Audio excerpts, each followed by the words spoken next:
Kamusta mga tol? Ngayon ay meron tayong update dito sa Kawasaki Motors Philippines. Ayan, nag-post sila nung August 8 ng bagong i-release na motor. So ayan, nakalagay dyan available soon. At syempre marami talaga nag-comment dito at talagang inaabangan ko ano bang motor to. So wag na natin itong pagtagalin mga tol. Ito nga ang bagong Brasky 125, ang bagong scooter ng Kawasaki Motors Philippines. So sino bang mag-aakala na itong si Kawasaki Motors Philippines maglalabas ng 125cc category na scooter? Samantalang pag sinabing Kawasaki, puro big bikes talaga yung makikita natin dyan. Pero meron din silang panghanap buhay tulad ng Barako. At yung sa partner nila na Bajaj, andyan yung Rouser, yung Dominar 400 at yung mga CT100 na pangpasada rin. Yung CT100, CT125 at yung CT150. Yan yung mga partner ni Kawasaki Pero ngayon talagang magugulat kayo dito kasi naglabas siya ng bagong scooter na nasa 125cc category.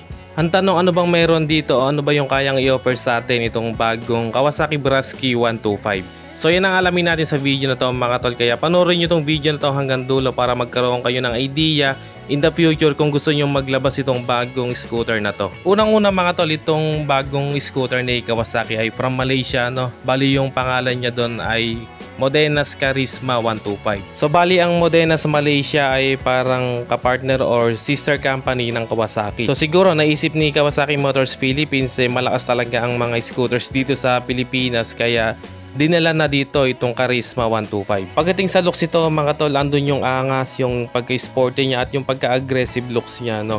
And syempre hindi rin natin mawawala sa isip yung kamukha nito, yung Honda Click 125 na first gen. Pero syempre may similarity lang, hindi naman totally kamukha, no? And pagdating naman sa design ng fairings natin, hindi siya smooth, talagang may pagka-sharp din yung mga design ng bawat detalye ng fairings natin. And sa graphic design naman, so hindi siya tinipid, hindi siya minimalist. So hintayin lang talaga natin itong magkaroon dito sa area natin. Talagang gagawa natin ito ng walk around review, kaya abangan nyo yan mga tol. Pagdating sa makina nito ay gumagamit ito ng 125cc air-cooled 4-stroke single overhead cam, single cylinder fuel injected engine na kaya mag-produce ng 7 kW at 7,500 RPM at max torque na 10 Nm at 6,000 RPM. Napansin ko rito meron din tayong kickstart dito, no, para mapapaandar pa rin natin kapag nagloko yung battery or yung electric push start. And pagdating naman dito sa headlight natin sa front end, so makikita natin yung angas dito, no. Ang maganda rito mga tol, LED na lahat ng ginamit na ilaw dito.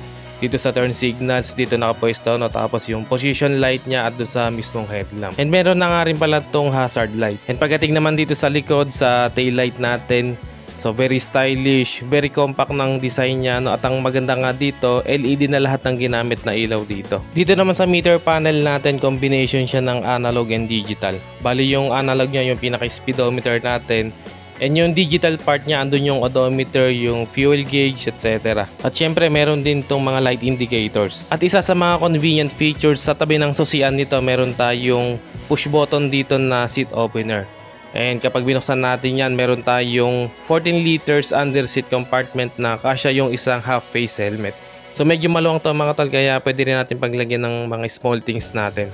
At syempre hindi ka basta malolobat dito lalo na sa long ride dahil meron siyang USB charging port dito sa kaliwang bulsa natin o utility box. Pagdating naman sa mga brakes mga tol, sa front brake meron tayong disc brake with dual piston caliper, at sa gulong naman may sukat itong 80/90 rim 14 and naka-tubeless na rin to.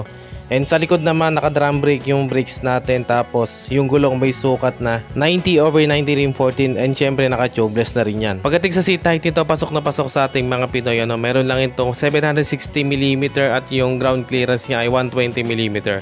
And sa bigat naman may timbang itong 108 kilograms. And pagdating sa fuel tank nito, medyo malaki siya. Meron itong 5.1 liters fuel tank capacity. Sa ngayon mga tol, wala pang inilalabas si Kawasaki Motors Philippines kung magkano ba yung SRP nito. Pero pag ito naging 70k pababa, talagang tatangkilikin to ng marami. Hanggang dito na lang muna mga tol, kung umabot kayo sa part ng video na to at sa mga solid viewers natin dyan. Maraming salamat mga tol sa panonood. And kung bago lang kayo sa channel na to, huwag kalimutang mag-subscribe at paki-on na rin ang notification bell para ma-notify kapag may bago tayong upload. And meron din tayong Facebook page, paki-like and follow na rin. Maraming salamat mga tol, always ride safe and God bless.